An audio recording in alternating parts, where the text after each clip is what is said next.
थी, पीड़ा कम होगी, मर जाएंगी। लेकिन वो ये बात जानती हैं, ये मुगल बहुत दुष्ट है, ये मरी हुई स्त्रियों के साथ भी बलात्कार करेंगे। ये जानते हैं वो बात, ये इतने दुष्ट हैं ये मुगल कि ये मरी हुई स्त्रियों को भी नहीं छोड़ेंगे। इसलिए न रहेगा शरीर और ना तुम इसको भोग पाओगे, इसलिए शरीर को ही दाह कर देगी। ये है जौहर। ऐसा गौरव पूरे भारतवर्ष में, पूरे विश्व में आज तक कभी न दे। योद्धा तो बहुत हुए और राज्यों में भी हुए, लेकिन जैसा राजस्थान राज्य में जो ये परंपरा है साहब, ये कहीं नहीं अभी तक हुई। चित्तौड़ का महायुद्ध चल रहा था, महाराणा प्रताप, ताताजी क्या भयंकर युद्ध कर रहे थे, अद्भुत युद्ध चल रहा था। लेकिन अकबर ने कैसी कायराना हरकत करी, संग्राम नामक बंदूक से गोली मारने लगा। वो जानता था कि हम 1 लाख, वो 30,000 जीत जाएंगे राजस्थानी को हरा नहीं सकता। तो ये बात जानता था अकबर।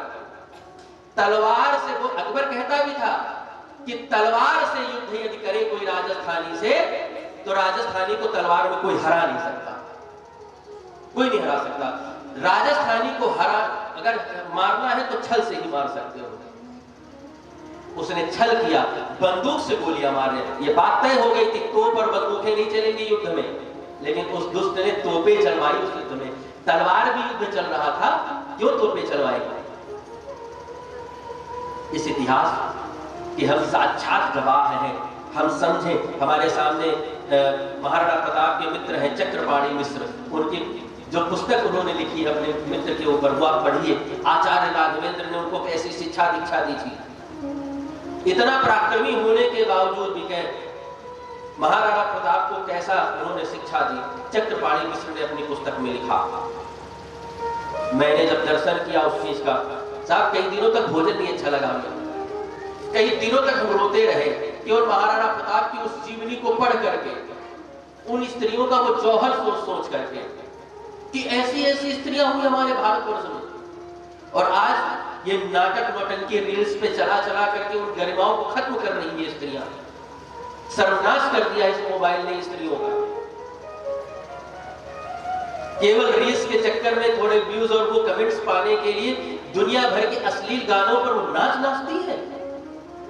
अरे शर्म आनी चाहिए, डूब कर चुल्लू भर भाई मरना चाहिए तुम्हें।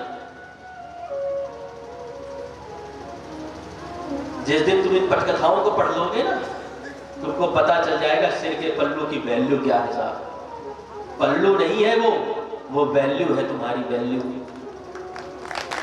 सिर के पल्लू की वैल्यू तुम्हें तब समझ में आएगी जब इन पटकथाओं को पढ़ोगे। मोबाइल देखने से फुर्सत नहीं है तुम्हें, क्या जानोगे तुम जौहर की मर्यादाओं को, गरिमाओं के, राजस्थानी की तलवारों के टंकारों को, कभी नहीं समझ सकते।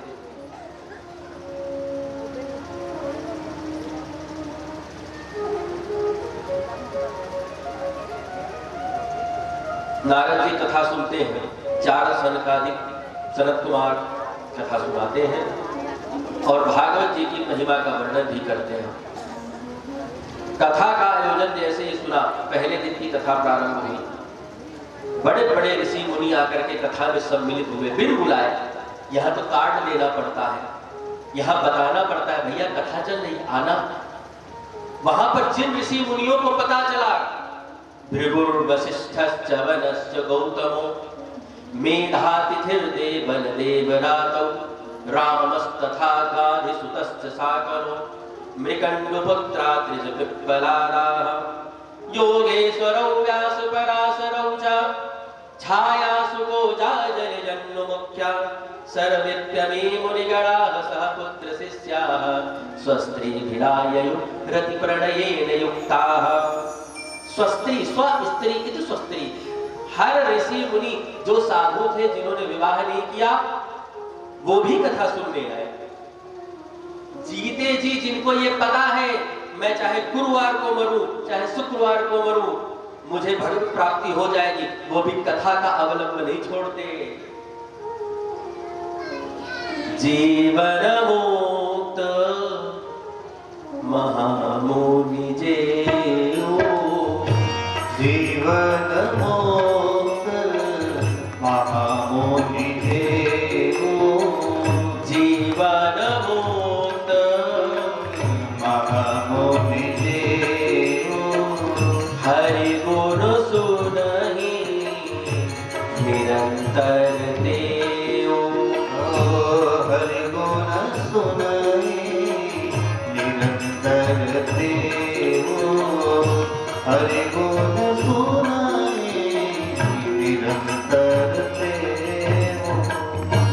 जीवन मुक्त महामुनि जोई, जिनको ये पता चल गया कि आज मरूं चाहे कल मरूं, मैं भगवान के लिए ही तो तैयार बैठा हूं, वो भी कहते हैं हरि गुण सुनहि निरंतर तेव। तुलसीदास जी कहते हैं वो भी हरि की कथा जब होती है तो अपने आप को रोक नहीं पाते, वो भी सुनते चल पड़ते हैं। कहते हैं भक्ति की बढ़ोतरी हो जाएगी।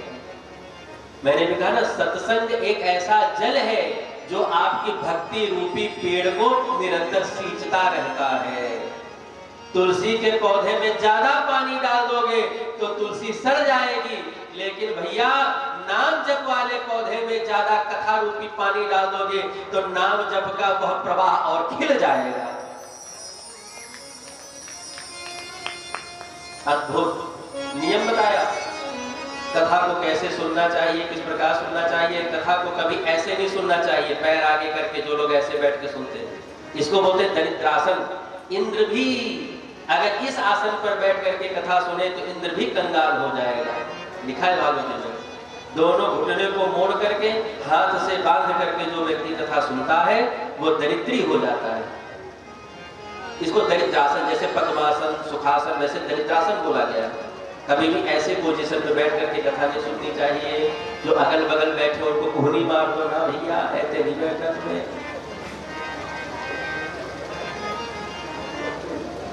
शरद कुमार ने कथा प्रारंभ करी वृंदावन से। भक्ति मैया अर्थों का आभूषण ओढ़ करके भागवत जी के श्लोक गाती गुनगुनाती और अर्थों का आभूषण ओढ़ करके पूरे शरीर में कमरबंद, चुनरी, लहंगा, ऊपर का साफा सब पहन करके सी भक्ति महारानी वृंदावन से हरिद्वार की भूमि पर आएगी। कहने का तात्पर्य, भागवत की कथा चाहे राजस्थान में हो चाहे दुबई में, भक्ति मैया हर जगह सामर्थ्यवान है और पहुंच जाती हैं। बिना भक्ति के ना जीव कथा कह सकता है ना कथा कोई सुन सकता है। बोले भक्ति मैया की। और कैसे आई हैं? नाचते झूमते आई हैं। आप लोग भी नाचिए झूमिए, चाहे जो करिए, लेकिन मुस्कुराइए, थोड़ा सा मुस्कुराइए। और जो मैं कहने जा रहा हंसवे तो थोड़ा बोला, चलो कोई नहीं, बढ़िया। कैसे आई हैं? भक्ति सुतौ तौ तरुणौ गृहीत्वा प्रेमैक रूपा सहसा विरासित। भक्ति सुतौ तौ तरुणौ गृहीत्वा प्रेमैक रूपा सहसा विरासित। श्री कृष्ण गोविंद हरे मुरारे नाथेति रामानि मोरुपरन्ति। श्री कृष्ण गोविंद हरे मुरारी नाथेति रामानि मोरुपरन्ति। श्री कृष्ण गोविंद हरे मुरारे नाथेति रामानि मोरुपरन्ति। श्री कृष्ण गोविंद हरे मुरारी नाथेति रामानि मोरुपरन्ति। श्री नाथेति रामानि मोरुपरन्ति। श्री कृष्ण गोविंद हरे मुरारी नाथेति रामानि मोरुपरन्ति। श्री कृष्ण गोविंद हरे मुरारी नाथ नारायण वासुदेव। श्री कृष्ण गोविंद हरे मुरारी नाथ नारायण वासुदेव।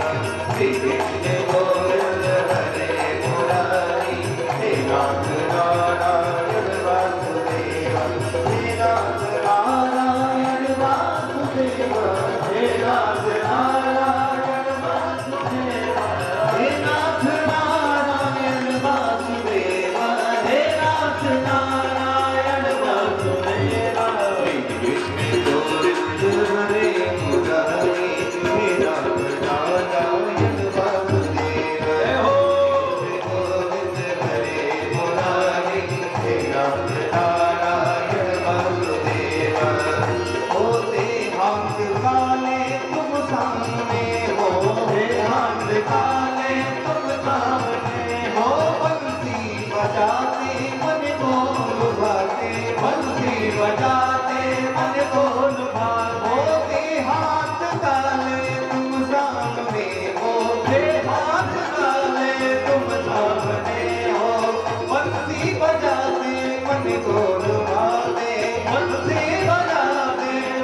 में कि उसकी मृत्यु के बाद भी उसको मोक्ष मिल जाए। तब सनकादिक बोलते हैं भैया बहुत अच्छी बात कही, दुनिया के जितने सकल शास्त्र हैं सब जीते जी सुन लो तो कल्याण है, और भागवत एक अकेला शास्त्र है जिसको जीते जी सुनो तो कल्याण, और मरवे के बाद वाके पुत्र उसके नाम से भागवत सुन ले तो भी कल्याण है। ये अकेला शास्त्र है इस दुनिया का, अकेला। पद्म पुराण जीते जी काम करेगा, ब्रह्मवैवर्त जीते जी काम करेगा, लेकिन भागवत एक ऐसा शास्त्र है, एक ऐसा महापुराण है कि किसी व्यक्ति के नाम से अनुष्ठानिक रूप में उस भागवत को आप सुन लीजिए तो भी उस व्यक्ति को जहां वो होगा पितर लोक में उसकी मुक्ति हो जाएगी। अरे महाराज, कोई प्रमाण है कि ऐसे ही बस हवा में बातें करोगे आप? कह लीजिए, आपको मैं प्रूफ देता हूं। गोकर्णोपाख्यान की कथा कहकर के आज के कथा प्रसंग को हम यही विश्राम करेंगे। कल की कथा अपने नियत समय पे 12 बजे प्रारंभ होगी। आप लोग पधारिए, आनंद लीजिए। और नवरात्रि का पावन अवसर भी चल रहा है ये, ठीक है। माता रानी की प्रसन्नता के लिए आप बहुत अनुष्ठान कर रहे होंगे, बहुत व्रत रह रहे होंगे, और करना भी चाहिए। कुंजिका स्तोत्र का पाठ करिए, माता जी के 32 नामों का पाठ करिए, 13वां अध्याय का पाठ करिए, कवच अर्गना कीलक का पाठ करिए। लेकिन पहला धर्म और कर्म है सत्संग। समय बहुत अच्छा रखा गया है, सवेरे की भी आप सेवा कर लो, फिर कथा में आ जाओ, कथा में कथा श्रवण कर लो, और शाम की फिर सेवा पूजा आरती में पहुंच जाओ आप। न माता की सेवा बाधित हुई और न हमारी आत्मा की सेवा बाधित हुई। घर की आरती पूजा भोग श्रृंगार से माता संतुष्ट, और 12 से 3 कथा सुनो तो आत्मा संतुष्ट। और साहब, आत्मा संतुष्ट नहीं होगी तो माता को क्या आप संतुष्ट कर पाओगे? प्रसन्न व्यक्ति ही तो प्रसन्नता से भोग लगाएगा। यहाँ हंसते मुस्कुराते अपने घर जाओगे तो घर में भी माता रानी खीर खिलाएगी, तुमसे मिलेंगे। और घर पे रोते रोते भोग लगाओगे, माता रानी कहीं जाते अच्छा तो भैया तुम ना ही लाते भोग हमारे लिए। कोई प्रेम से खिलावे तब खाओगे कि रो करके और गाली दे के खिलावे तब खाओगे? तो भैया प्रसन्नता का मूल साधन है सत्संग। यहाँ से प्रसन्न होकर के जाओगे, मस्त हो जाएगी माता भी आपकी। घर में इंतजार कर रही होगी आपकी कि हमारी वो छोरी गई, हमारा वो छोरा गया कथा सुनने, आएगा।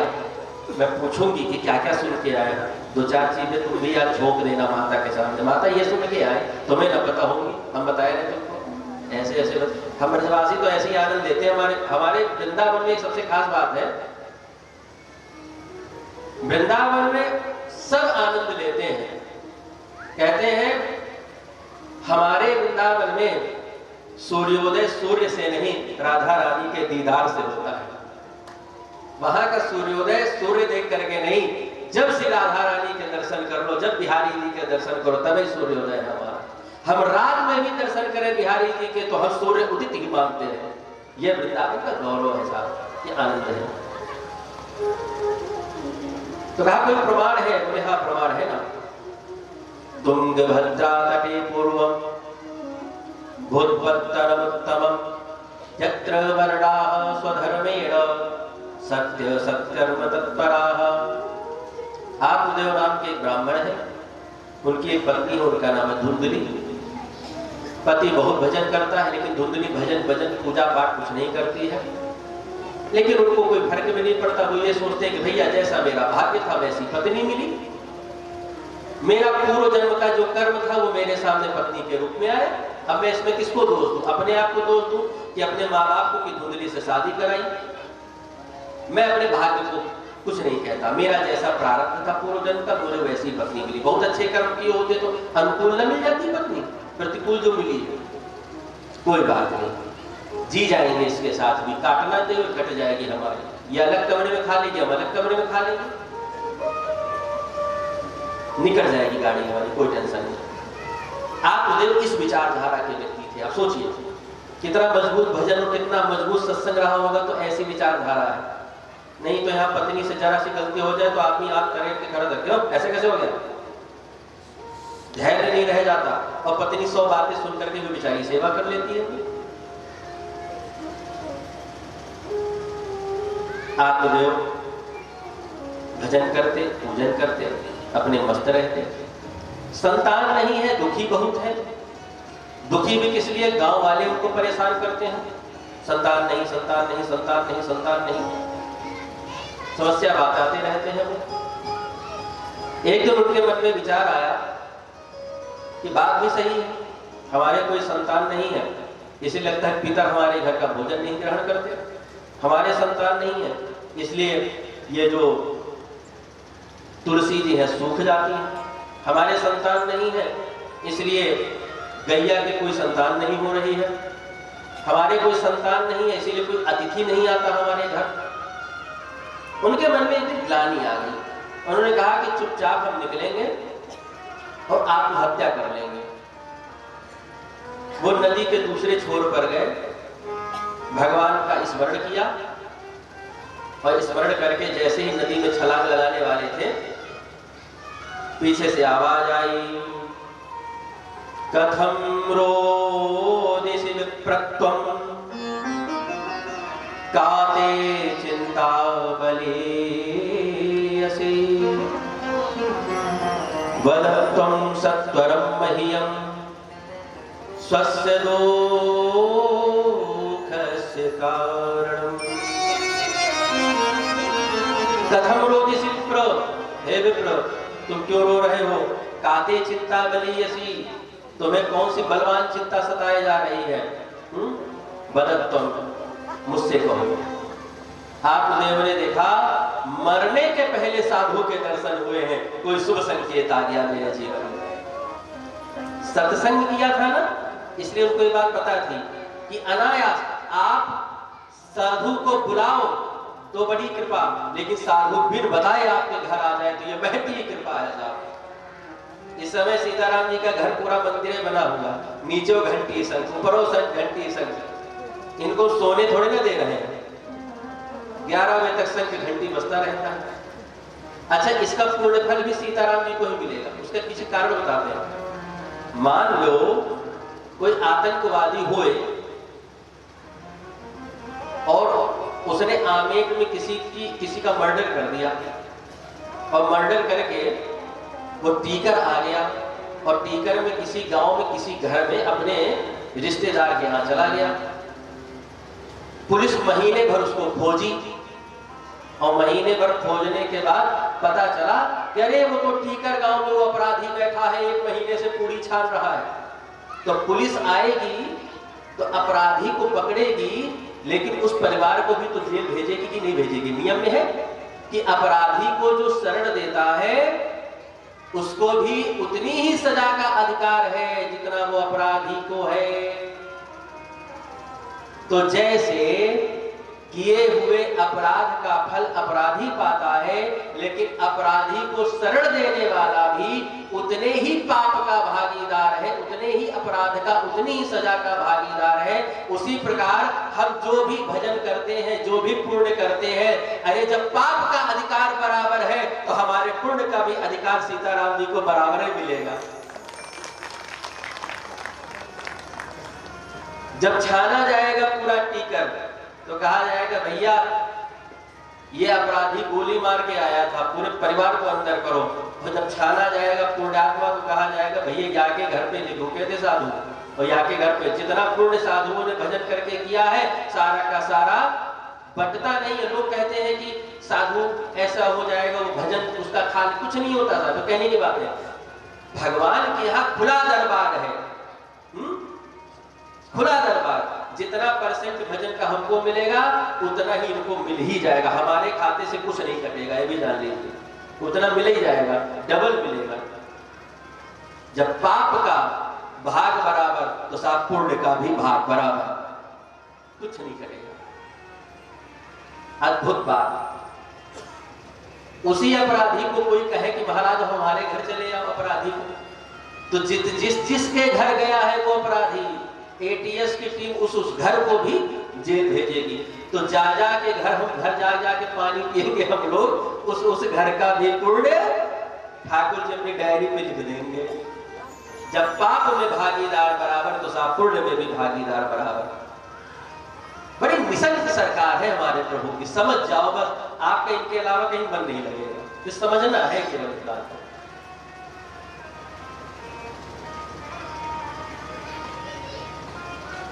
मृत्यु के पूर्व साधु के दर्शन, क्या पूछना, या तो भक्त दिखे या भगवंत दिखे, बात एक ही है।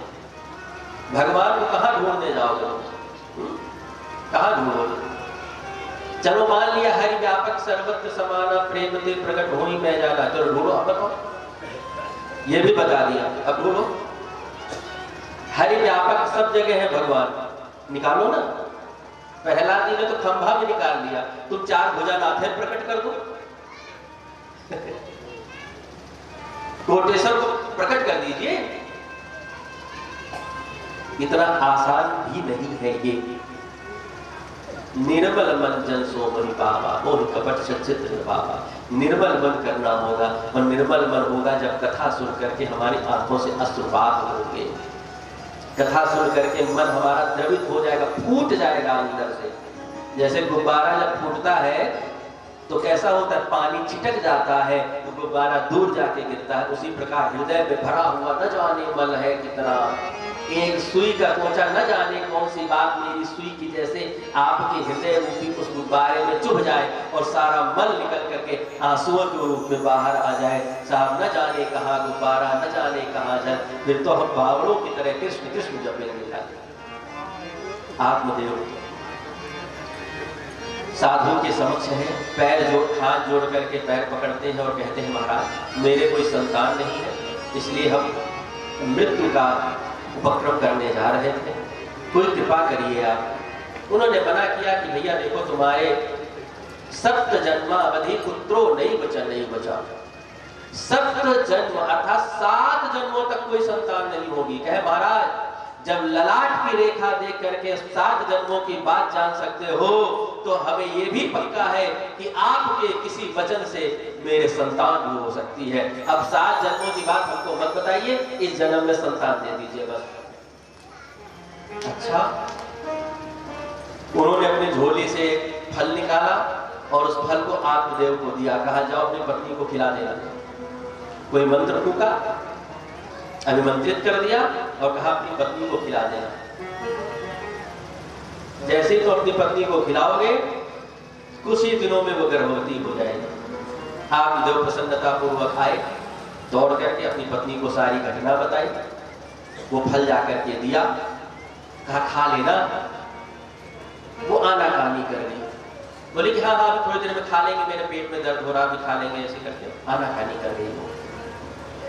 उसने अपनी बहन को फोन लगा दिया, अपनी बहन सगी बहन को बताया, देखो भैया हमारे पति की बुद्धि, मरवे गए थे, कोई साधु मिल गए, उनके हाथन से फल लेकर के आए, कह रही आपको खाए लो संतान है जाएगी। अब बताओ फलन से संतान है लगी तो कैसे बात बनेगी है?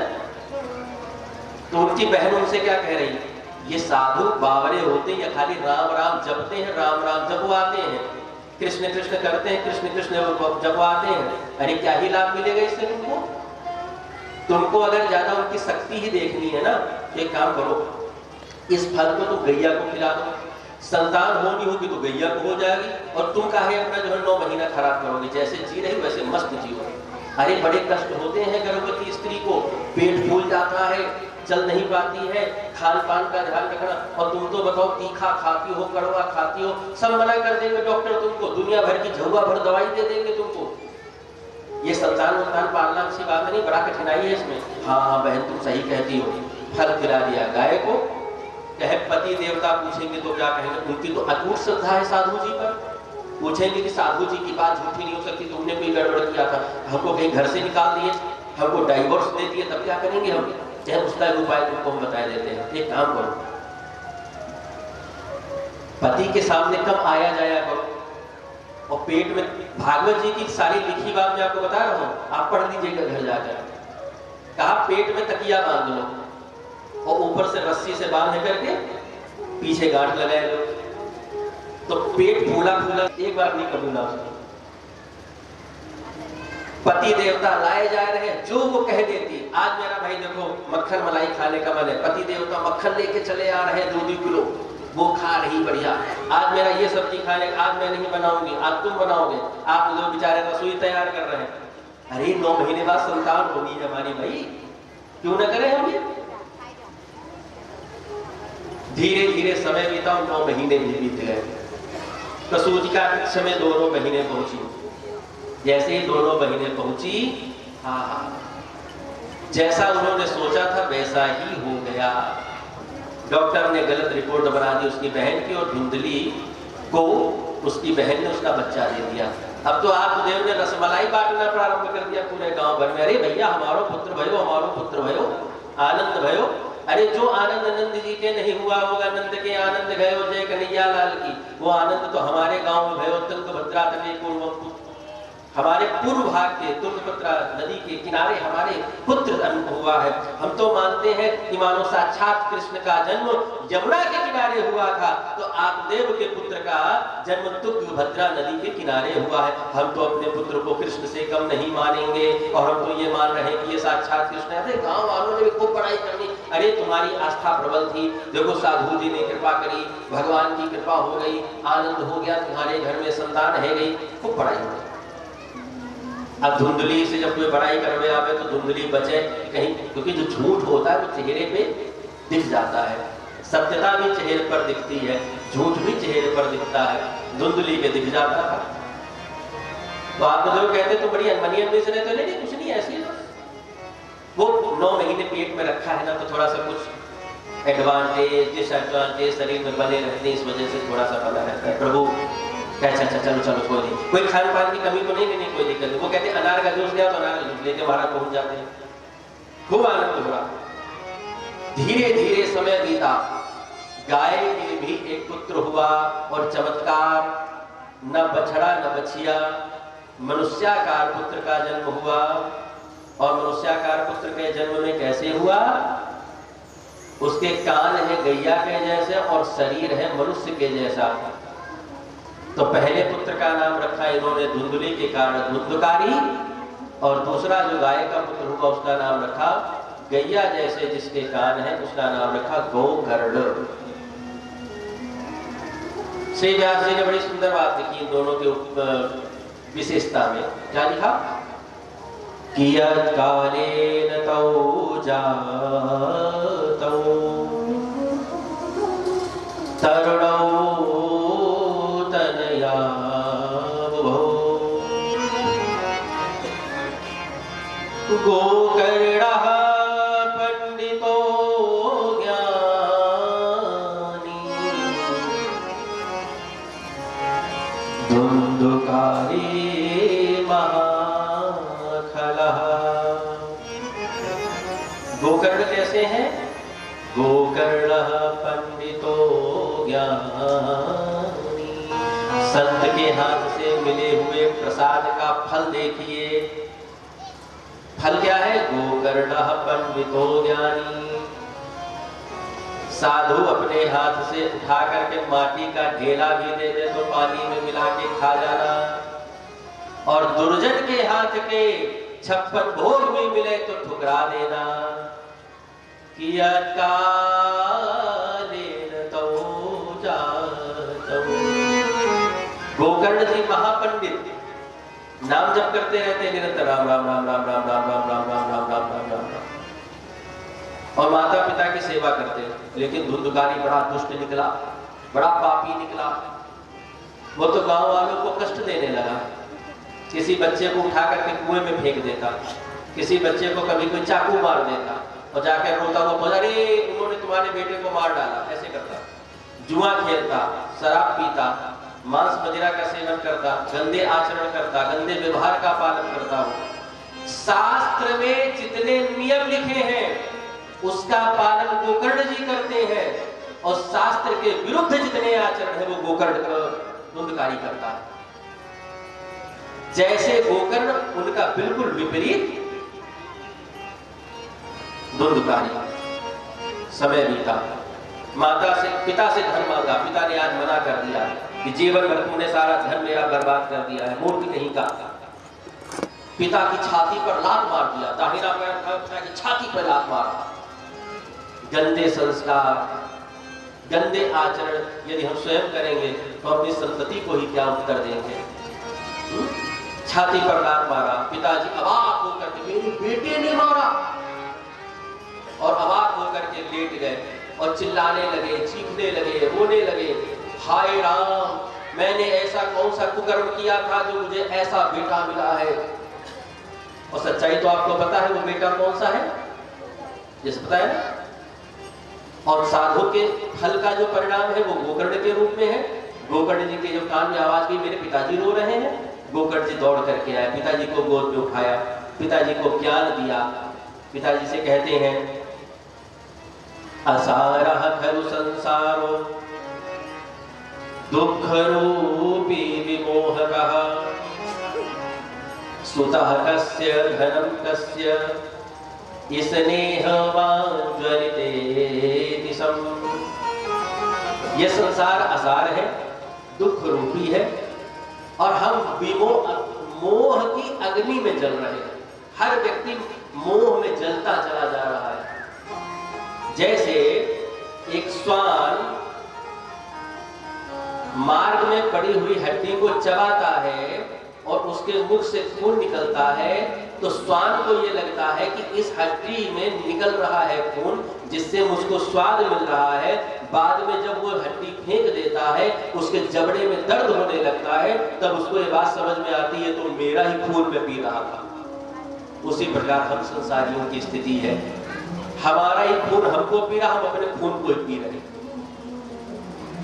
हमको कोई अच्छा ही बोल दो, हमको कोई अलग व्यक्ति हमको दुख देता, जितने भी दुखी लोग हैं उनका परिवार है उनको दुखी दे रहा। विचित्र देखिए भाई, हम आमिर आप तीकर रहते हैं, आमिर में जिसको जानते नहीं वो हमको दुख थोड़े ना देगा। जब जिस दुकान से हम सामान लेने जा रहे हैं वो थोड़ा दुख दे रहा, हमको तो दुख हमारा परिवार दे रहा है, हमारा बेटा, हमारी बिटिया, हमारी बहू, हमारे माता, हमारे पिता, हमारी दुनिया। ये 6, 7, 10, 12 लोगों से घिरा हुआ जो संसार है ना, यही हमें दुख भी दे रहा। और सुख, यदि आप सुखी हैं तो भगवान की कृपा मानिए कि हम सुखी हैं। सुतः कस्य धनम कस्य स्नेहवान् ज्वलिते सम। हे पिताजी, कहाँ धन है, कहाँ पुत्र है, सब स्नेह की ज्वाला में जल रहे हैं इस संसार में। पिताजी आप ये सारा संसार छोड़िए और अपना मार्ग प्रशस्त करिए, अपना भजन कीजिए। आप बेटा कहाँ जाओगे? तो बोले पिताजी आप हरिद्वार की भूमि पर चले जाइए और वहां पर जाकर के भागवत जी का नित्य पाठ करिए। तो लिखा दशमस्य पाठा। श्री आत्मदेव जी गोकर्ण जी की बात मान करके वहां से निकले और सीधे हरिद्वार की भूमि पर आकर के वहां के जंगलों में भागवत जी का नित्य पाठ करते थे और नाम जप करते थे। और उसका परिणाम यह हुआ कि जब उनका अंत समय आया तो भगवान के लोक से उनका विमान आया और हरिदासों की कृपा से 4 हरिदास आए और हरि के दासों ने उनको अपना हाथ दिया, कहा आओ आत्मदेव, तुम्हारा स्थान अब धरती पर नहीं है, वैकुंठ लोक है। और लेकर के आत्मदेव को चले गए। बोले श्रीमद् भागवत महापुराण की जय हो। धुंधकारी अपनी माँ के पास आता है, धन मांगता है, माँ ने मना कर दिया। माँ की चोटी पकड़ी, बाल पकड़ा माँ का और पकड़ करके बेड के नीचे फेंक दिया। माँ को ग्लानि हुई, जिस बेटे के लिए इतना मैंने प्रपंच रचा, इतना झूठ बोला, अपने देवता जैसे पति का मैंने इतना अपमान किया, उन साधु के दिए हुए फल को मैंने गैया को खिला दिया, ऐसा पुत्र उत्पन्न हुआ है, ऐसा दुष्ट पुत्र उत्पन्न हुआ है जिसके लिए मैंने दुनिया से झूठ बोला, ऐसा मेरे लिए कार्य कर रहा है। हरे राम राम राम। कुएं में कूद करके उसने जान दे दी। पिता भी गए, माता भी गई। गोकर्ण जी ने विचार किया कि भैया घर न छोड़ा तो अगलो नंबर हमारो लगेगा। तो गोकर्ण जी बेचारे वहां से निकले अपने माता पिता का श्राद्ध तर्पण पूजन करने के लिए गया जगन्नाथपुरी और अन्य तीर्थों में भ्रमण करते हुए उड़ीसा आए गए जगन्नाथपुरी।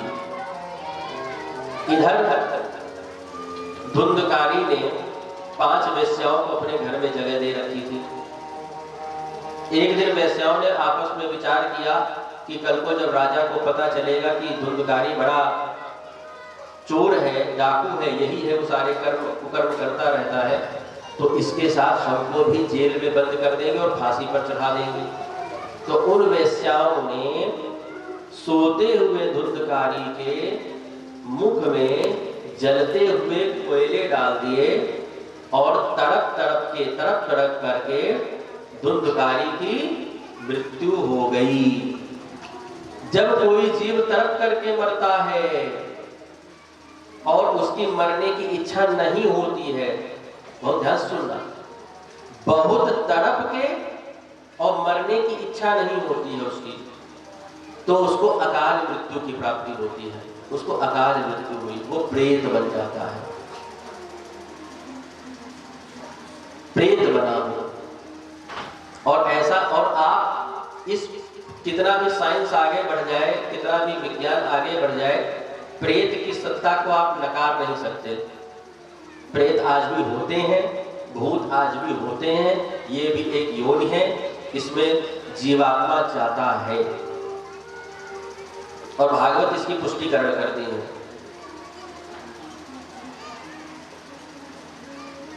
धुंधकारी मरा। गोकर्ण जी जगन्नाथपुरी में ही रहते थे। जगन्नाथ जी के दर्शन करें, बलभद्र के दर्शन करें, सुभद्रा जी के दर्शन करें, बेड़ी हनुमान के दर्शन करें, समुद्र में रोज स्नान करते थे। जय जय, खूब आनंद ले रहे जगन्नाथपुरी के उस दिव्य वातावरण, रमणीय वातावरण का। एक दिन किसी गांव वाले व्यक्ति से इनकी भेंट हुई। उन्होंने बताया कि भैया माता पिता तो तुम्हारे सामने चले गए थे, तुम्हारे भाई को वेश्याओं ने मार दिया, अकाल मृत्यु हुई है। वो वहां से सीधे गए गया जी। कहाँ गए?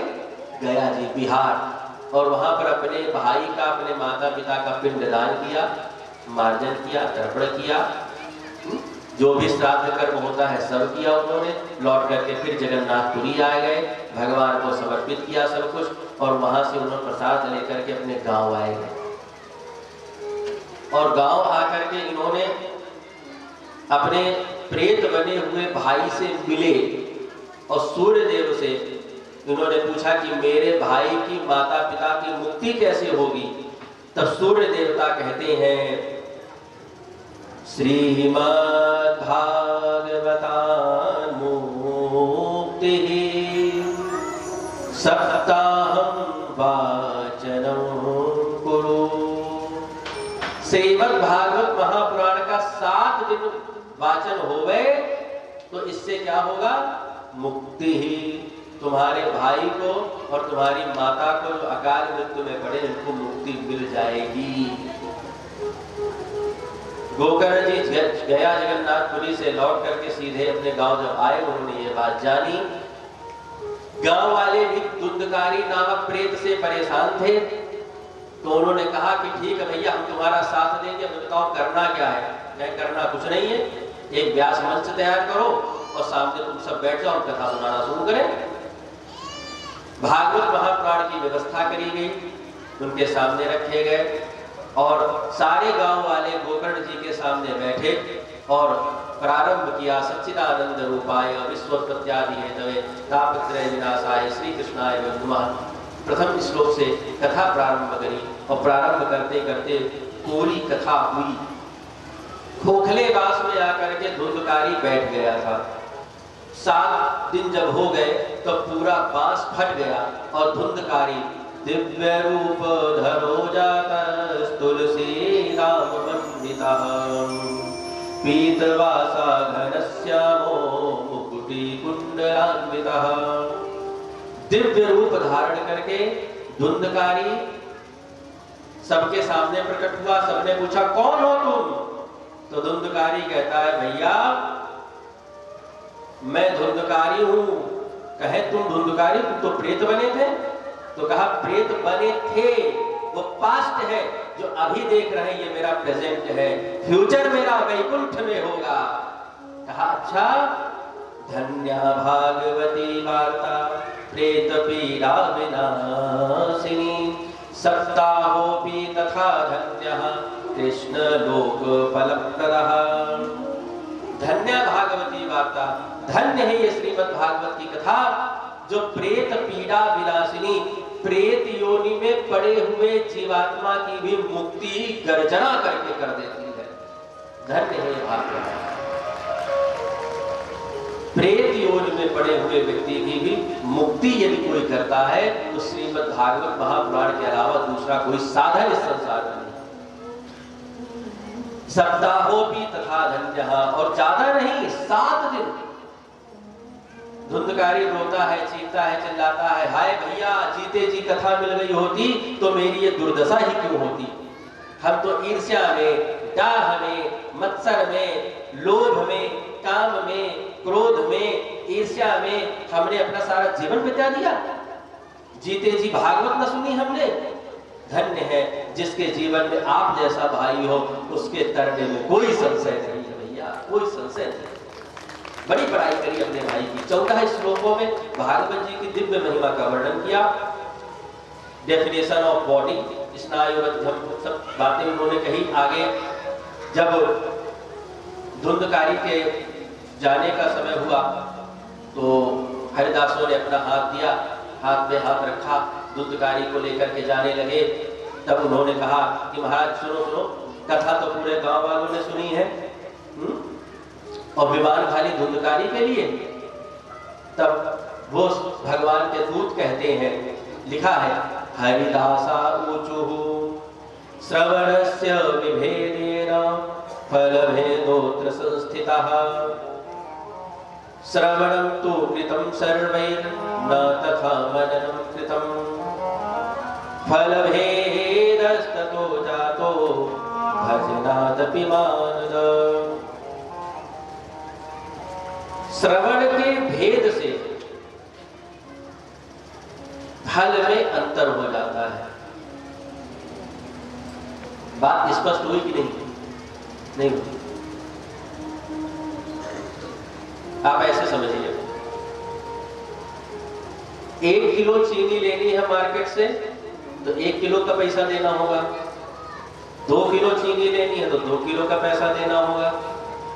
अब आपको लेना है चीनी 1 कुंटल और पैसे उसको दे रहे हो 1 किलो का, तो क्या वो चीनी देगा 1 किलो कुंटल? नहीं देगा ना।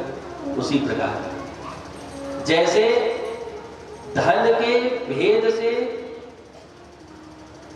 साधन प्राप्ति में भेद हो जाता है, उसी प्रकार श्रवण के भेद से हमने कितना परसेंट मन लगाया, पूरी एकाग्रता के साथ कथा सुनी है कि थोड़ा दाएं बाएं भी हमने किया। हमने ये भी विचार किया कि अरे यार 3 सवा 3 हो रहा है, कथा होनी चाहिए, ये भी विचार आया कि नहीं आया। मुझे पता है आप सबको नहीं आ रहा, खूब आनंद ले रहे हैं।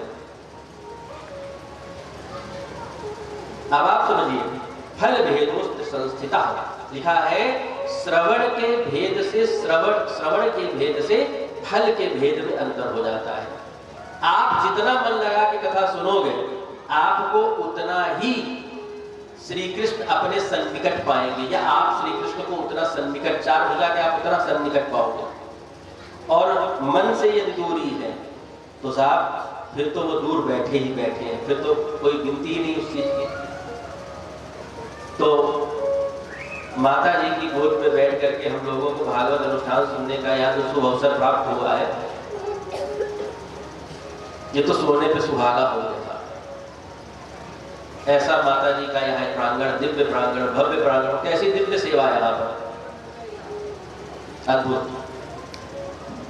संगादिक कहते हैं, सुन लिया, अयोध्यावासिनः पूर्वं यथा रामेण संगताः, जैसे अयोध्यावासी भगवान श्री रामचंद्र जी के साथ उनके साकेत धाम को गए, उसी प्रकार दूसरी बार भागवत का आयोजन श्री गोकर्ण जी ने गांव वालों के लिए दोबारा किया। और फिर आयोजन हुआ, सभी ग्राम वासियों के लिए पर्सनल व्यक्तिगत विमान आया और सब उसमें बैठ गए और भैया सब भगवत धाम को पहुंच गए। इसी कलयुग की घटना है। बोले वृंदावन बिहारी लाल की जय हो। इस प्रकार गोकर्ण जी के माध्यम से पूरे परिवार का कल्याण। इसीलिए भैया डॉक्टर इंजीनियर जरूर बनाओ, एक भक्त भी बना लो अपने परिवार का।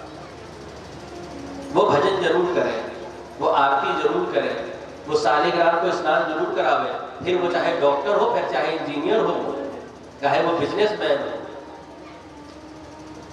कितने लोगों को हमने ये देखा कि कहते हैं, उनके माताएं कहती, उनके पिता कहते हैं, अपने बेटे को कहते कहते हार गए, सालिग्राम नहीं स्नान कराता, खाली ड्यूटी जाता है, अपना काम करता है। अब बताओ, ऐसे भी काम से कोई लाभ नहीं है।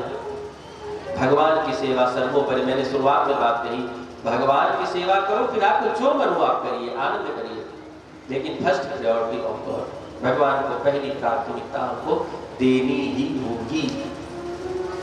और क्यों न दोगे, वो ठाठ से देगा अपनी सेवा। आप कहोगे क्यों? आपको बहुत सारी चीजें वो फ्री में दे रहा है। अभी कोरोना हुआ था, एक ऑक्सीजन सिलेंडर कितने का आ रहा था? 9,500 रुपया आधा घंटा, और पूरे दिन में कितने रुपया की ऑक्सीजन खा जाते हैं? आप बताओ। फ्री में ऑक्सीजन मिल रही कि नहीं हमको? फ्री में हवा मिल रही कि नहीं? फ्री में सूर्य से हमको किरणें मिल रही। विटामिन डी की गोली खाओ आप, कितनी महंगी चल रही है, लिक्विड पियो कितना महंगा, और फ्री में हमको विटामिन डी ठाकुर जी दे रहे हैं सूर्य के रूप में। कितना आनंद है, विचार करिए। बहुत कुछ भगवान हमको दे रहे हैं। 6वें अध्याय में सप्ताह श्रवण की विधि का वर्णन कर दिया, और उसके बाद भगवान, जहां पर हरिद्वार में कथा चल रही थी, उस कथा में भगवान का प्राकट्य हो गया। जब ईमानदारी से कथा कही जाती है, सुनी जाती है, तो भगवान प्रत्यक्ष अप्रत्यक्ष रूप से किसी न किसी रूप में कथा में जरूर विराजते, ये भरोसा रखिएगा, निश्चित आते हैं। भगवान की बड़ी कृपा कि हम लोगों के समक्ष भी श्री ठाकुर जी किसी न किसी रूप में विराजे हैं। हम पहचान पाए न पहचान पाए, हमारी कमी है, लेकिन भगवत कृपा हमारे ऊपर है, ये महसूस करिए। और सुखदेव जी कथा सुनाते हैं, जब राजा परीक्षित तो कहते हैं, भैया ये जो भागवत जी का रस तुम प्राप्त कर रहे हो, स्वर्गे सत्ये च कैलासे वैकुंठे नास्त्ययं रसः अतः पिबन्तु सद्भाग्या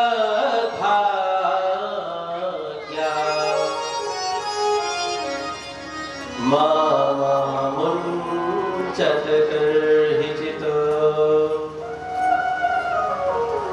चाहे स्वर्गलोक में देख लीजिए, चाहे कैलाश में देख लीजिए, चाहे नारद लोक में देख लीजिए, चाहे ब्रह्मलोक में देख लीजिए, वैकुंठे नास्त्ययं रसः, ये जो कथा श्रवण का सुख है, आनंद है, साहब भगवान की चर्चा का जो सुख है, वैकुंठे नास्त्ययं रसः, ये रस वैकुंठ में भी नहीं प्राप्त है। बोले वृंदावन बिहारी लाल की जय हो। श्री रूप नारायण सरकार की जय हो। श्री पशुपतिनाथ महादेव की जय हो। कोटेश्वर महादेव की जय हो। द्वारिकाधीश भगवान की जय हो। चार भुजानाथ की जय हो। एक लिंग महादेव की जय हो। संपूर्ण राजस्थान की भूमि की जय हो। महाराणा प्रताप की जय हो। श्री मीराबाई जी महारानी की जय हो। जय जय श्री राधे श्याम। कथा के प्रसंगों को यहीं पर अपने श्री राधा माधव भगवान के श्री चरणों पे हम आज की वाक पुष्पांजलि समर्पित करते हैं। सभी लोग अपने स्थान पर खड़े हो जाएंगे। हम लोग एक भजन गाएंगे, उसके बाद तुरंत आरती करेंगे, और जिसको नाचना आता है वो जरूर आए नाचे, और जिसको नहीं आता है वो तो जरूर कोशिश करे, क्योंकि 7 दिन तक यही करना है, तो खूब आनंद देना है। विनिमयो यत्र त्रिसर्गो मृषा धाम्ना स्वेन सदा निरस्तु कुहकं सत्यं परं धीमहि। उठाइए हाथ, बजाइए ताली।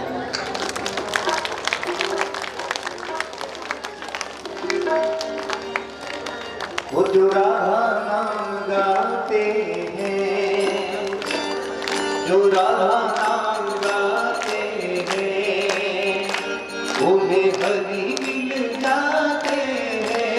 ओ राधा नाम गाते हैं, उन्हें हरि मिल जाते हैं।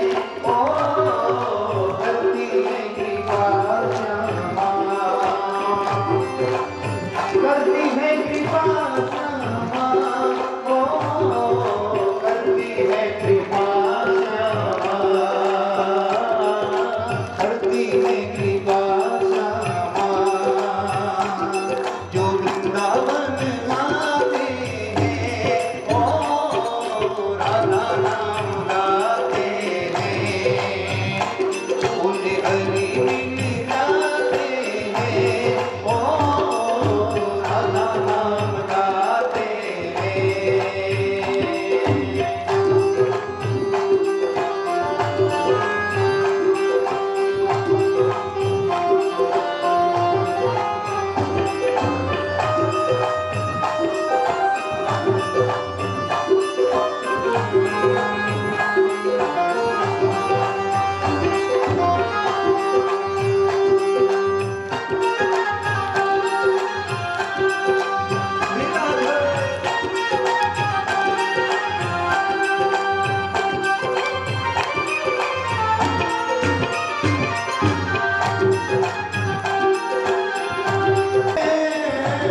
सारे जग से निराला है, ओ तेरे बिहारी जी, ओ तेरे बिहारी जी। दीवाने हो जाते हैं, ओ राधा नाम गाते हैं, ओ राधा नाम गाते हैं।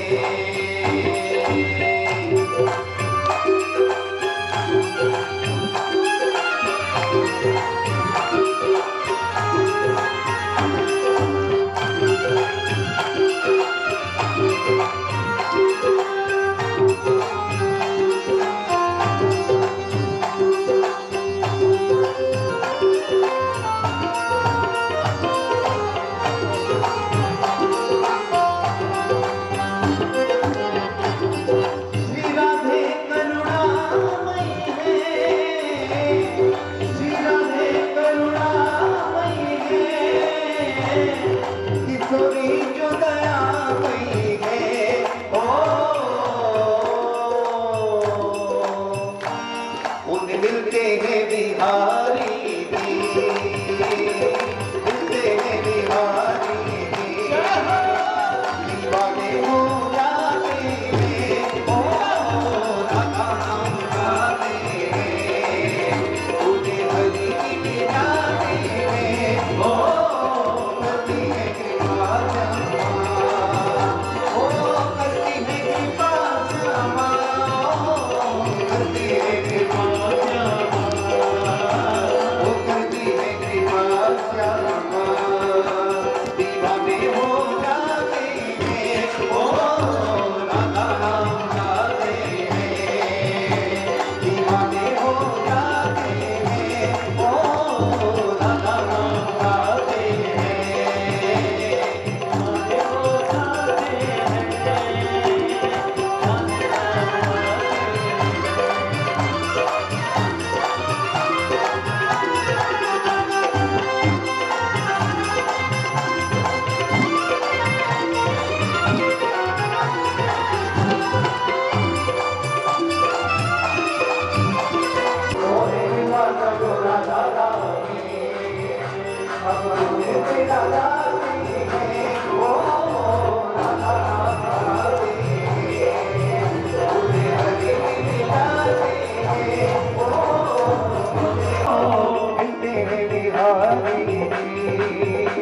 दीवाने हो जाते हैं, ओ राधा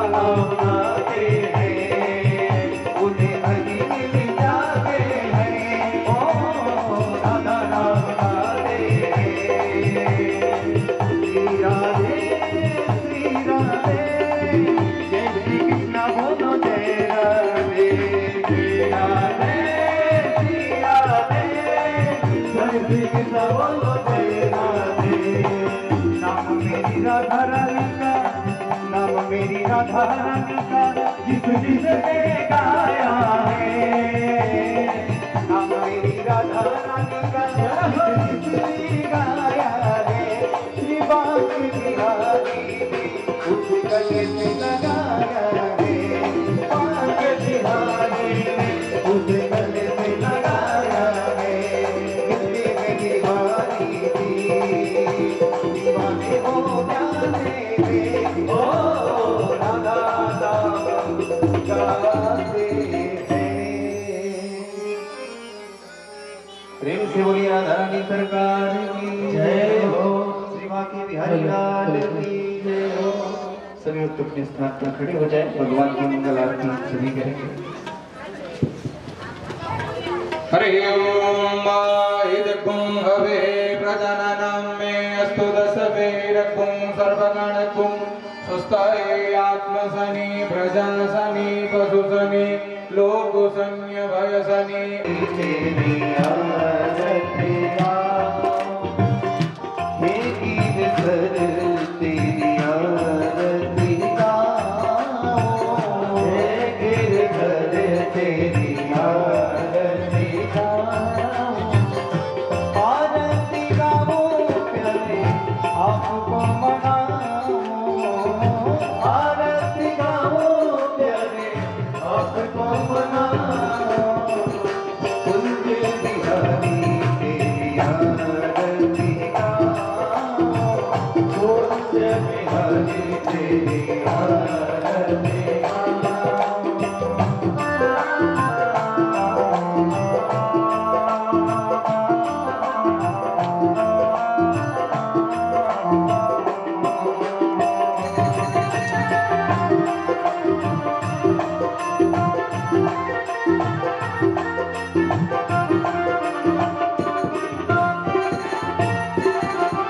मोर मुकुट प्रभु शीस पे सोए, मोर मुकुट प्रभु शीस पे सोए। प्यारी बंसी मेरो मन मोहे, प्यारी बंसी मेरो मन मोहे। एक गीत में बल बल जाओ, एक गीत में बल बल जाओ। श्री बांके बिहारी तेरी आरती गाओ, बांके बिहारी तेरी आरती गाओ।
प्यारे साथ आप हो, दुख दुख जीवन प्यारे साथ आप हो।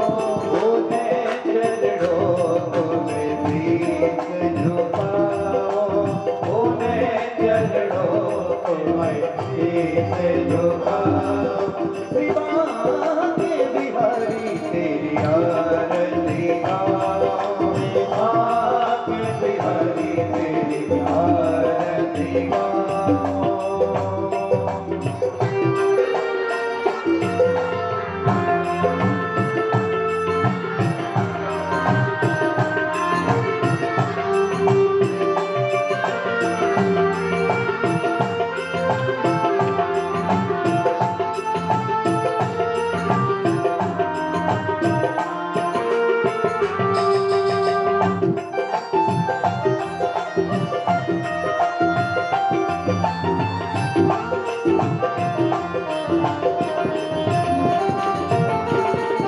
श्री हरिदास जी के प्यारे तुम हो, श्री हरिदास जी के प्यारे तुम हो।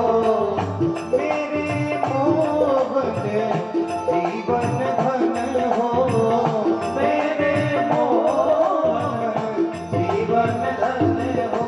प्यारी छवि तेरी घर में बसाओ, प्यारी छवि तेरे घर में बसाओ।